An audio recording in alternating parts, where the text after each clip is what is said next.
so much for joining us again today. I am Heather Halliday. I'm a certified nutritional therapist with Essential Wellness Northwest, and of course, Mom to Keely. And I am located in Redmond, Washington, just east of Seattle.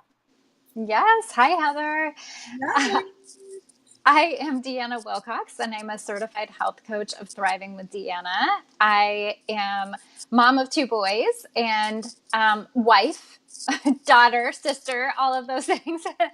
And I am in Vermont. Yay! Yes, Heather and I were just talking again before we get started about how truly excited we are to be able to bring this series to you and all of the information that we've been bringing to you so far. And we're actually really excited for tonight because we're broadening our topic a little bit.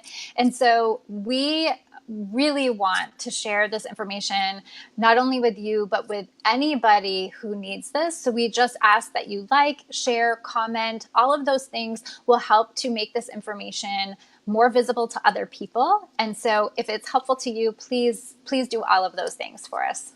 Yes, absolutely. You know, we help a lot of people through what we're doing. Not only are we informing people that might be struggling with SIRS so they're not alone, but like tonight, this could actually apply to anybody, which is why we wanted to do it, especially people that might be dealing with chronic illness or whatever it is. So hopefully you'll find some great information in tonight's episode. So welcome to episode 5. It's really hard to believe we've already gone that far, but here we are.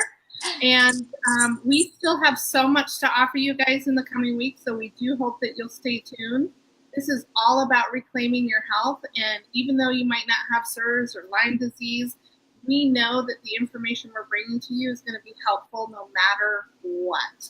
So the purpose of this episode is to provide you with the facts about toxins we're exposed to on a daily basis, and to give you some anecdotal steps that to protect yourself and your family, including your children, from the negative health effects of toxins. Since we are exposed to so many toxins in our own modern lifestyle, we want to be able to help you learn where you can actually take control of your exposures. And there are so many. Absolutely. Gosh, it's crazy in our modern lifestyle how many we're exposed to, how many we don't have control over, but how many we actually do. So we're going to talk about those areas in which you have a lot of control. We want to help you find some ways to minimize your exposures. Yeah, Heather and I really want to help you and your family find and maintain vibrant health from the inside out. So we're going to be sharing with you many ways to positively impact your health. And perhaps some of you will learn a new perspective on how you can both improve and protect your health. We want to remind you that we're not doctors, we're not here to diagnose, but we are here to empower you to dig deeper. If something we say resonates with you, Heather and I are always both open to connecting with you. And so please reach out if you have any questions about anything that we talk about at any point in time. If you go back to past episodes and you have questions, please reach out to us through our websites. Heather has listed them below this so that you can find us there. You can message us through our websites. And not only that, but if you go there, you'll find some fantastic resources that both Deanna and I have between our blogs. And for me, I have a shopper's guide, which helps you navigate the grocery store when you're trying to get to clean eating. And Deanna has this amazing snack guide. So please feel free to reach out to us or go and use the heck out of our websites. That's why we paid so much money to have them created. So somebody will use them. Yes, and it's all sorts of free content. So yes, take advantage of it for sure. Yes. Absolutely. So we're going to kind of start with how we became aware of external toxins. And I know Deanna's got a story, and I do too. So why don't you start us off, Deanna? Let us know your story.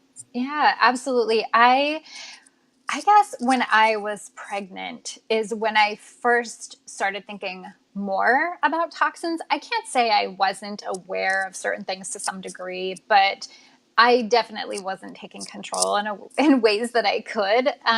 But when I became pregnant, I just started to become aware, like, should I be sticking my hand in this Comet to scrub my bathtub? Like, I can sense myself inhaling it. Is this really a good idea?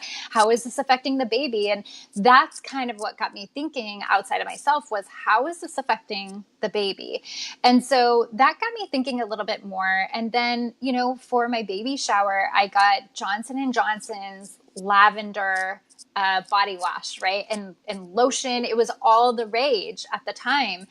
And it was around that time that information came out about how those were very problematic, especially for baby boys. And so not only was it the lavandin that was in those products, but it was, the product itself had some not so great ingredients. And so that got me thinking too, like, wait a minute, what am I putting on his body? And so I started paying attention a little bit more, but to be honest, I fell prey to greenwashing. I was looking for labels that looked more natural or that were claiming to be natural. And at that time, I wasn't even like all that aware of like choosing organic stuff, but we're going to talk about what those labels even mean as we go a little bit. But those kind of started me thinking in that direction. At some point, I found the EWG, the Environmental Working Group Skin Deep database. I know, and we're so excited to share with you more about that tonight. But my husband actually told me about it and was like, well, you could use this to look things up. And so that was a really exciting thing back at that time. Their resources were much smaller than they are now, much more limited. But then when I got sick in 2012, I started really thinking about anything that could be impacting me. And I actually just cut like everything out. I stopped wearing makeup. I was only using either coconut oil, vinegar, apple cider vinegar, or baking soda on my body or to clean. Like I just got really, really minimalistic. And from there, as I got more comfortable, just started exploring, well, what other options are out there? Those things work okay, but they don't necessarily always do the job. And so, that was when I really started exploring, what is safe? What isn't safe? What do these ingredients mean? I don't necessarily recommend that everybody just go from, 60 to 0 with their stuff because that was a little crazy, but. And we're all motivated in very different reasons. And yes, whatever motivates you, like grab hold of that. And Deanna was talking about some natural cleaners, which would be like the apple cider vinegar and things of that nature. We hope to bring you even more information about maybe how you can create some of your own cleaners. So there's lots of different ways to go clean. It doesn't have to be through a specific product or anything like that. But yeah, there's a reason for it. And it doesn't matter how you got motivated, you did get motivated. Yes. And it was, truly, my situation was like, okay, it's time to figure this out. So tell us about your story and how you got motivated. Well, I think as a nutritional therapist, I'm more obviously inclined to be organic or more natural. But I'm still human, and there were a lot of things. I had given up so much when it came to food because I was definitely raised on a more Western style diet, or referred to the standard American diet, which is short for SAD, right? So that was definitely how I was raised. But when I started looking into food and the impacts they had on food, I was definitely aware that other things had an impact on my health too, because we have to remember, people's skin is your largest organ. So even if it doesn't go in your mouth, does not necessarily mean it doesn't affect your body. And because I was a massage therapist for 20 years, I would notice the skin reactions I would get on my forearms if somebody was maybe wearing a cologne or a lotion that was interactive. So that's really kind of like cued me off. But what really pushed me over the edge is I had gradually started getting rid of things over the years, but I didn't make it urgent. I'm desperately attached to my cosmetics. I'm a girl to the heart of hearts, and I could not stand the idea of getting rid of my cosmetics, the thing that I identified with. But when I got diagnosed with SIRS, what really captured my attention is when we moved out of our home, just my basic health notes, like my blood pressure dropped 15 points, my pulse dropped 12 points. I lost 12 pounds without even trying. Okay. The only difference is I moved out of a toxic environment into a non-toxic environment. And I had that moment of like, oh my gosh, I do not have room to add any more toxins into my body. If that much of a difference happened just from moving, what would happen if I got super serious about my cleaning products, my self-care products, and my cosmetics? So that's for me what really was an eye-opener. It was an eye-opener. For sure.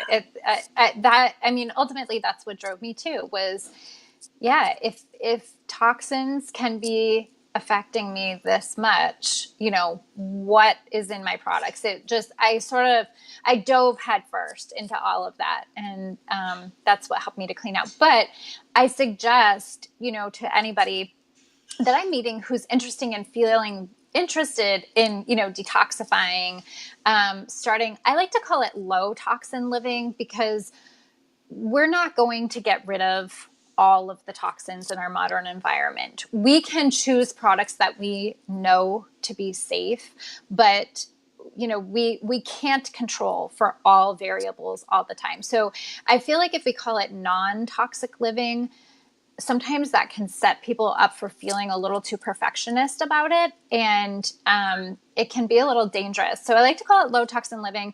I also am careful about not saying chemical free living, because chemicals are in everything. Chemicals are in plants. It's, the chemical structures of a plant that is sometimes what's giving us benefits. So chemicals are not all bad. It's synthetic chemicals. Those can be more problematic, but some of those are not even problematic. And we're going to talk more about that. So I could go off on that, but I won't. Deanna, can you maybe slip your earrings out? I think your earrings are bumping up against your microphone. Yes, sure. I'm like, what's that noise? Yes. Okay. Let's see if that does a difference. Sorry, guys. Sure. This is what happens when you're real. I definitely can. Okay. So let's move on and talk about one of the resources that we find to be super beneficial. That is the EWG.org, which I mentioned before, and it comes from the Environmental Working Group. They have so many fantastic resources on their website. They have a drinking water and water filter buying guide. They have the Skin Deep Guide to Cosmetics, which we talked about. They have a sunscreen guide that's updated annually. They have a home guide. They have the Dirty Dozen and Clean 15 lists. We're going to talk more about all of these. They have a guide to healthy cleaning and a guide to seafoods. They have more, but that's just at the top of what they have. And so we're going to share a little bit more about each of those things with you. Right. And so even if you're trying to figure out where to start, for me, obviously, I started with food as a nutritional therapist. So if there's something on that list that resonates with you, that's a good place to start. It doesn't have to be all or nothing. Every change you make is going to benefit you. So these are all areas that we have more control over with our toxic exposure, every single one of them. We can consider our cleaning supplies, our cosmetics, our personal care items, our food, our water, and other home care items as well. So we're going to talk a little bit more about all of those areas tonight, so we can hopefully help you navigate this whole process a little easier. Definitely. So let's start with cosmetics and personal care items, those things that Heather was clinging to. Yes. And honestly, I went without for a while, and it felt actually really nice to get comfortable with myself without, putting makeup on. And, I don't wear a lot of makeup, but it's also nice to be able to have something that I can wear if I want to, that I know is safe. So, we want to start talking about how can you prioritize some of those items that you might want to switch out first. And this is where I was going when my earrings were bumping in the way. Does it sound better now? Well, I think it's somewhere near your microphone. I don't know what it is. I can just hear this. Maybe it's your shirt. Your microphone is rubbing up against your shirt or something. I don't know. Okay. We'll go with it. Okay. I'll tell me if it's worse or better. I think it's actually better. So we're Okay. good. Okay. Um, so think about if you're using a personal care product or cosmetics, think about how large of an area are you covering with a specific product and where are you putting it on your body? Will it stay on or is it going to get rinsed off? So those are some of the things that you can think about when you're deciding what could you prioritize when you switch things out first. We're going to talk a little bit more about things, that might fall into each of these categories. Absolutely. And you have to understand, too, that the whole personal care industry is not really at all regulated. So there's a lot of room for error, and there's a lot of room for them to throw in a lot more things. So there's a lot of greenwashing, companies trying to make you think that their products are safe. Products are labeled natural. You have to remember, if they're labeled natural, there is zero regulation. Okay? So it doesn't really mean it's natural. They've just decided to slap that label on to make you think that there's something good about it. So unless it states that it's USDA certified organic, there's no regulation on that product. So they can say organic, and it may not really be organic at all because it's not regulated. How scary is that? So we have to be really careful about that greenwashing. Be careful what those labels say. Know your information. Do your research. Does it say USDA certified organic, or does it just say organic? So those are really important to pay attention to. Absolutely. Yeah. So when we're thinking about personal care products, again, we talked about like how much of the body is it going to cover? So when we're talking about the full body, right? Something you're putting all over, that's something you might want to prioritize first. So for instance, sunscreen would fall into that area. Chemical sunscreens are extremely toxic. The EWG, as we mentioned, has a sunscreen guide that they put out each year to share some of the safest sunscreens. Hawaii just this year banned chemical sunscreens because they were impacting the coral reefs so much that they had to ban them. So I think it's super important that they've done that. I think it's a huge thing that they're setting that standard. But I also want us to think about if it's causing that much damage to the coral reefs, what kind of damage could it be doing to our bodies? Totally. It's been said that chemical sunscreens are actually more toxic than sun exposure itself. So you really want to make sure that you're looking for a broad spectrum mineral based sunscreen. Like zinc should be the primary active ingredient in your mineral sunscreen. And in future episodes, we're probably going to talk more about some brand suggestions for different things. I know a lot of people just kind of want to know, like, well, tell me what you're using so that, because it can be hard to have to do all of the research on each of these items. And people want to know, I know I did. Sorry, I've just bumped my thing again. I know I wanted to know, like, I didn't want to go out and buy 5 different products just to find one that actually worked. I wanted to hear from people who were using products that they had found really worked. So in future episodes, we're going to share more about brands. As I mentioned before, though, if you have a question you want answered now because you're like, hey, I need that thing now, can you tell me? Heather and I are totally open to us, you guys reaching out to us. So please do that. Absolutely. So again, if we're talking about personal care, we got to think about the body lotion. It covers a massive area. Well, hopefully it does, more than just your hands. If you're putting it on your legs or your body, or even your children's precious little bodies, you want to make sure that it's clean. Again, EWG Skin Deep Database is phenomenal. And they have an app for it too, which is great. Although if you're really going to do some heavy research, I would advise you going to their website. It's a lot more detailed. So they use a rating scale between 1 and 10. And ideally, for me, my breaking point is 3. I won't do anything more than a 3. If something I'm using is testing out at a 5, 6, or 7, for me, that's my kind of boundary when it comes to how far I'll go on the toxic scale. especially because I'm in active SIRS, right? Yeah, and I So, think 0 to 2 is the green zone.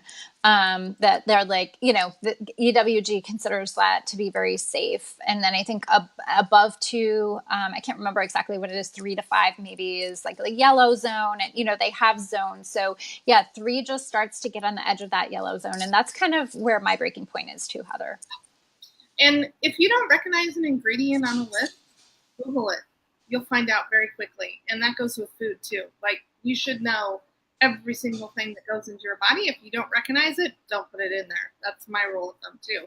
So, EWG breaks down individual ingredients. I actually love EWG for that even more than their rating scale, because you'll learn so much by looking at individual ingredients. So EWG does not have every single product in their database. So if you are wanting to look up a product and you're not finding it in there, go to the ingredients and look up anything you don't know, and they're going to give you information about each one of those and give you a rating on the safety of those. So I actually really even prefer to look up individual ingredients no, if I you're have the right. I time. totally forgot about that feature, and it is one of the many, many, many amazing things about ewg.org. You should definitely have them saved in your favorites. So we're talking about body wash. Yeah, it covers a large surface, but it also gets rinsed off pretty quickly. So if you're thinking about priorities of what you want to take care of, you got to consider things like the face as well. So foundations, face lotions, night creams, skin regimens, anything like that, because they're staying on your skin and it's a large surface, you want to be cautious of that for sure. Yeah, and you're such sensitive tissues and like open areas, right? So things that you could inhale, things that could end up, in your mouth because of the proximity, or in your eye. They can get into those tissues a little bit more easily too, because of that. Yes. So color cosmetics, again, near your eyes, your nose, your mouth, they can be inhaled or consumed, especially like lipsticks and lip glosses. We're going to share a little story about that. But you can take a look at safecosmetics.org too. They have some incredible information about cosmetics. Really love what they have to offer there too. They have, when I was just at their site over the weekend, they had a video up called The Ugly Truth of Makeup. And I actually posted that to my Facebook site because Thriving with Deanna, because it had some incredible information that about color cosmetics and what they contain, such as formaldehyde, titanium dioxide, heavy metals, just some really nasty stuff that we do not want to be putting on our bodies, toxins that we can have full control over. So they're a great site to visit too. Again, that's safecosmetics.org. Yeah, and think about it. I have a 4.5-year-old. She watches mommy get dressed every day. She's super interested in all these pretty lipsticks and lip glosses I have. And think about this tiny little precious soul whose immune system is actually still trying to gain its strength. And to put, gosh, they have so much smelly things for kids. But putting lip gloss, chapstick, anything like that on their lips, and then to have them actually take a bite of food, they're ingesting that. So we have to consider that too. I heard a story about, they didn't mention what cosmetic brand it was, but when it was a very popular cosmetic brand, they broke down the contents of what was in their lip gloss, and it was an absurd, over the top amount of heavy metals and all sorts of stuff. And in that moment, I thought, well, that's it. If I have to pay more for my kid to play with lip gloss just to ensure she's not ingesting all of that stuff into her body, I will. And especially because I already have a compromised system. We don't know for sure if my daughter has SIRS, but she very well may, because we're related. So I'm just not even going to play that game with her safety. Yeah. Heather, something like 2/3 or 3/4, I can't remember the exact amount, but 2/3 or 3/4 of lipsticks were found to have unsafe levels of heavy metals and lead in them, which is crazy. And so there really is no level that is safe anyway. So we should really be aiming for non-detectable levels anyway. And so, yeah, 2/3 to 3/4, somewhere in there. I don't remember, like I said, I don't remember the exact number, is contaminated in the study that was done. That's what they found. And a couple of things to say about that. One, Claire's, the, like, I don't know, it's like a fashion store. That is one of the stores that I've heard about recently that had crazy levels of asbestos in their like children's makeup stuff that it was being marketed to like children, tweens, teens.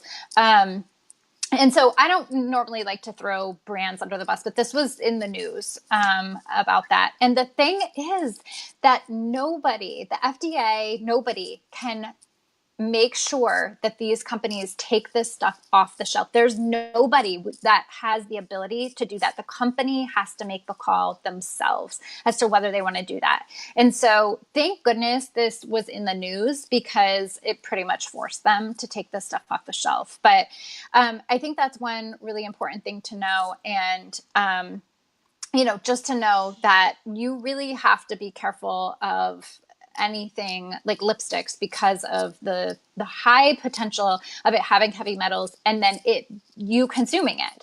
So many color cosmetics have that risk, but with it being so close to your lips and actually your precious little babies with your lead ridden lipstick. Yes. Oh my gosh. Yeah. Yes. So we're going to share a little bit more about children and their exposure to this stuff too. But moving on, deodorant. This is one that I would suggest anybody prioritize now if you can, because of the fact that some of the ingredients in it can be extremely toxic. Aluminum is often found in deodorants. I think that that's become more public, and a lot of people know to kind of look for aluminum free, but there's lots of other stuff in deodorants that are unsafe, and it is so close to breast tissue. And this goes for men too. They have breast tissue as well. It's, different than women, obviously, but so that's not just a female issue, is what I want to make clear here. It's very close to lymph nodes. And if you are male or female and shaving your armpits, you're opening up those pores. That is going to kind of help them sort of take in that toxicity even more. So we want to be really aware of that. I highly advocate for making deodorant one of those things you change out right away. And if you guys are here in the Northwest, Costco actually has one of my favorite brands. It's called Schmidt's. It's chemical free, and it's $13.99 for 3 of them. It's a heck of a deal, and it works really, really well. So go check it out. So the EWG also has a home guide. So it's tips to avoid health harming chemicals in your home. Super important. If you can smell it, you probably shouldn't be breathing it, especially if it's not a non-toxic brand. Okay. So look up your cleaning products in the EWG guide to healthy cleaning. It has a rating between A and F. And just to give you some frame of reference, Febreze is an F. Okay, that's really bad. That's like the worst. And I can't tell you how many people actually use Febreze. The other thing is the Dirty Dozen Clean 15. Basically, it just helps you organize what are the most toxic fruits and vegetables versus the cleanest fruits and vegetables. So the Dirty Dozen are going to be the ones that you absolutely want to avoid. Do not buy them unless they're organic. They're going to have the most pesticides. The Clean 15 are going to be the safer. So even amongst that, though, they don't prioritize whether or not they're GMO or non-GMO. So do your research around genetically modified fruits and vegetables, but at least you're getting a clearer picture of what might be safe to not buy organic versus what you should absolutely buy organic. This is a list I give every single one of my clients. So if you're not sure, another thing that you can kind of take into your own brains there is look at the numbers. Often vegetables and fruits will have stickers associated on them, And if it begins with a 9, it means it's organically grown. Okay? So if it's 94205, it's organically grown. If it has an 8, it means it's genetically modified. Okay, so those are the ones that we actually really want to avoid at all costs if we can, because we really don't understand the impact that genetically modified foods really have on our health yet. We still have a long way to go to uncover how that affects us all. The other is if it begins with a 3 or 4, it means that it's conventionally grown. So most likely has pesticides associated with it. Especially if they're from that dirty dozen. That's right. That makes it even worse, right? So understand your labels. It's important not to fall for the health claims, right? So again, we're looking for certified organic is the only way to ensure it's non-GMO and organic. Natural does not mean anything. There's no regulation when it comes to natural products. Gluten-free, sugar-free, labels don't indicate they're not necessarily a healthy choice. Just because it's gluten-free doesn't mean it ain't loaded with a bunch of junk. So personally, just stay away from gluten-free products. Now that they've actually mastered how to advertise and get people pulled in, there's all sorts of junk being created in the gluten-free realm for sure. You have to really read your labels, and we're looking for ingredients we know and understand. Look for real food. It's just, quite honestly, easier if you're going, like I always tell my clients, look for if you're going to buy something that's packaged, ideally it will have 5 or less ingredients, and you understand what every single ingredient is. So that's a great resource. And then if you're interested in seafood, definitely check out their guides to seafoods. Absolutely. Yeah. And I think what Heather, just to emphasize what Heather was saying about gluten-free and to jump on that a little bit, I know Heather's been gluten-free for a really long time. My family and we are gluten-free. So when she was saying like, stay away from gluten-free products, I think what she really meant was like, what you're buying most of the time should just be naturally gluten-free. Like you don't necessarily want to be looking for those products that are advertising themselves as gluten-free. Like it's a big deal because usually those products have way more than 5 ingredients and, are just going to be highly processed, just like anything that is not necessarily gluten-free, but it is sitting on the shelf processed.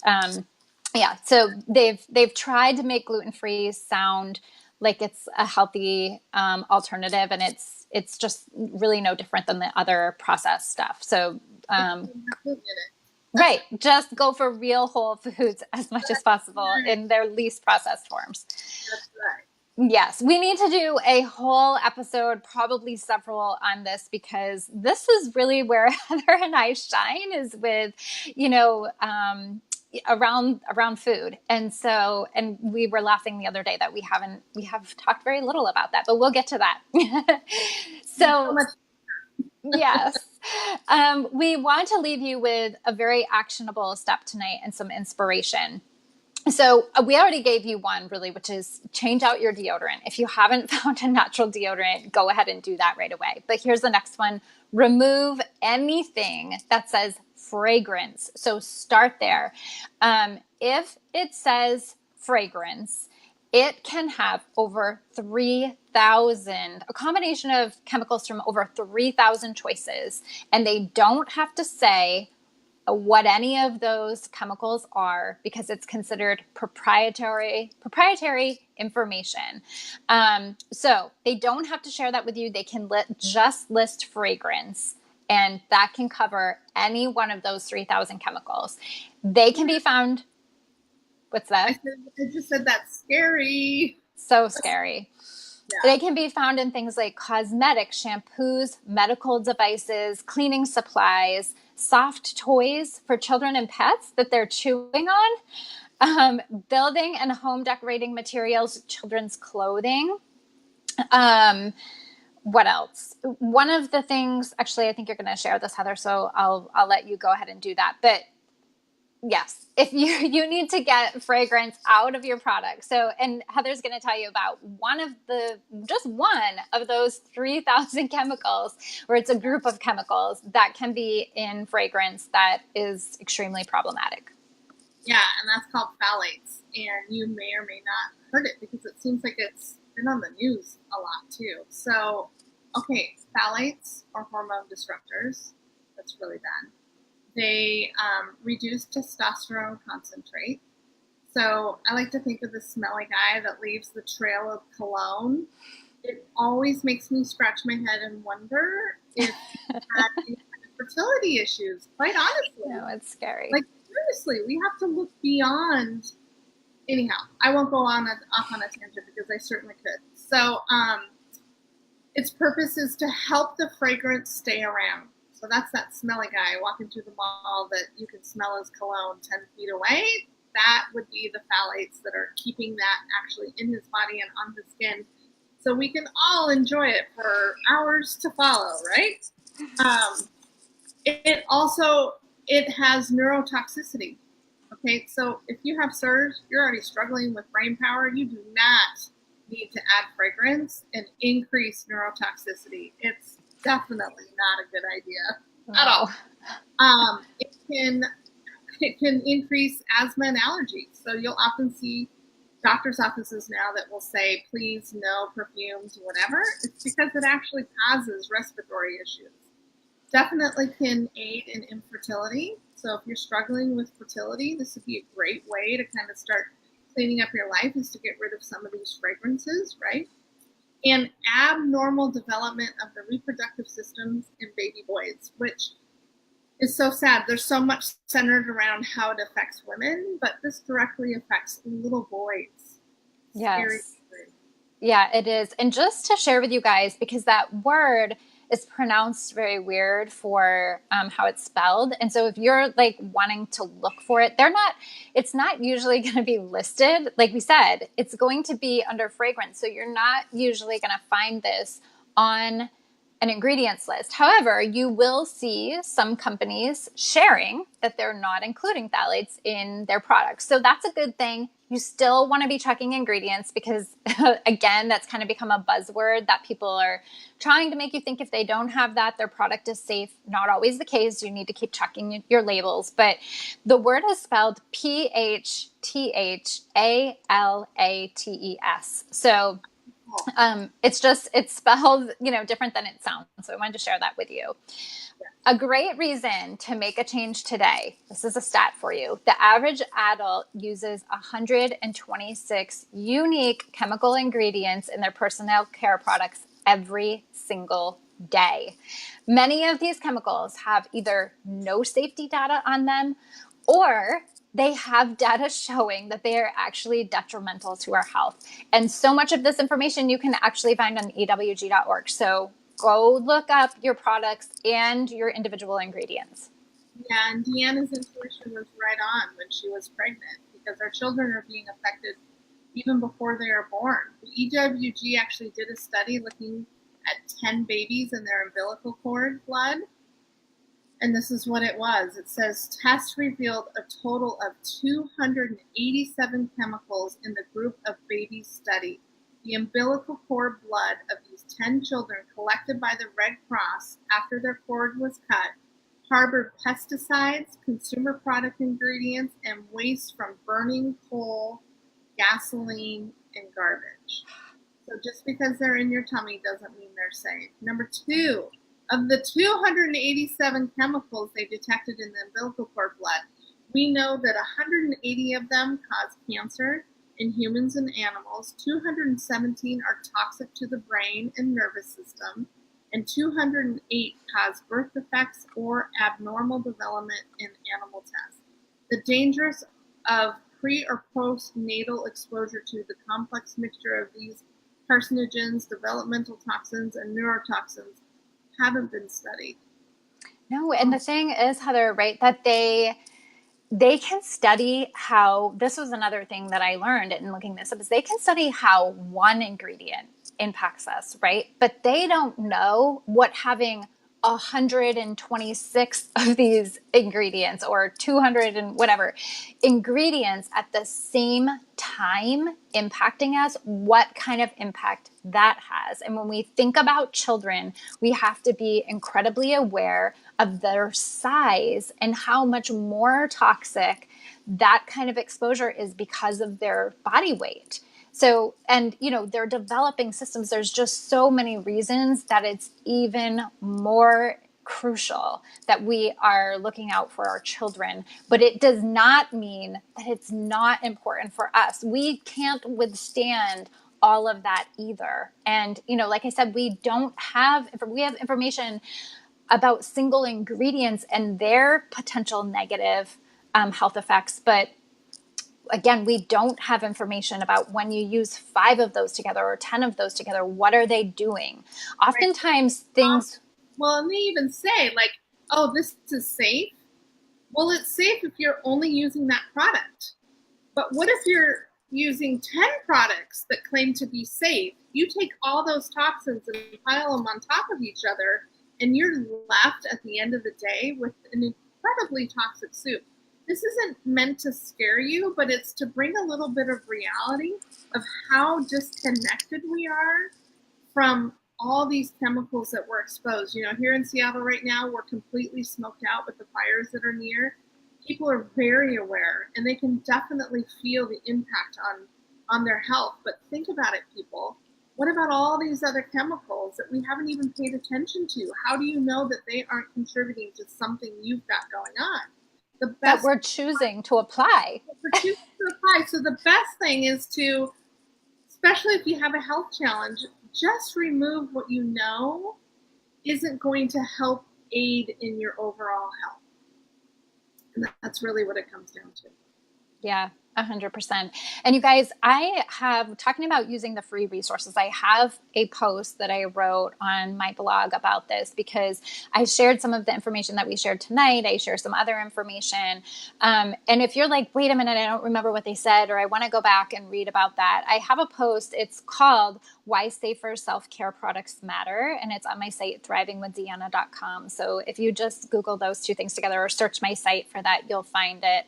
And like I said, if you're having trouble finding it, just ask me. I'm happy to send you in the right direction for that. So in closing, Heather and I want to just say that we hope we've empowered you with information to both protect yourself and improve your health and that of your family and loved ones, especially those children that just are really, really, really impacts the heart of Heather and I for sure. Heather and I have both encountered significant health events that made us have to become more fully aware of the impact that products, with toxins in them may be having in our bodies. And we want you to know now, maybe before you have to experience any sort of major health crisis, to really take this seriously. So, we just ask that if this information was helpful to you, that you share with others, that you leave us a comment, that you come to us with any questions that you may have so that we can help you along this journey. And not only that, but think about it. There's so many people that are concerned about, gosh, maybe I don't want to know what's going on with me because I don't know if I can afford to actually get well. Well, this is something you can be empowered with. You have control over what products you do or don't use. Yes, they might be a little bit more expensive, but if it got rid of your migraine headache or your achy joints or that foggy feeling, gosh, that's worth every single penny, and it's certainly not as expensive as a doctor appointment. So think about that too. So don't forget to check our websites for free resources. Again, I have a great shopping guide, and Deanna has a free snack guide. I'm at Essential Wellness NW for Northwest. And Deanna is at thrivingwithdeanna.com for a free snack guide. We just want to thank you, everyone. I am Heather Halliday with Essential Wellness Northwest, coming to you live from Redmond, Washington, where healing is happening as we speak. Yes, awesome. Thank you so much for being here with us. And I'm Deanna Wilcox of Thriving with Deanna in Vermont, and really just wanting you guys to have vibrant health and to leave with that feeling of hope and empowerment as you go forward on your health journeys. There's so much you can do. There really, really is. It doesn't have to cost a fortune.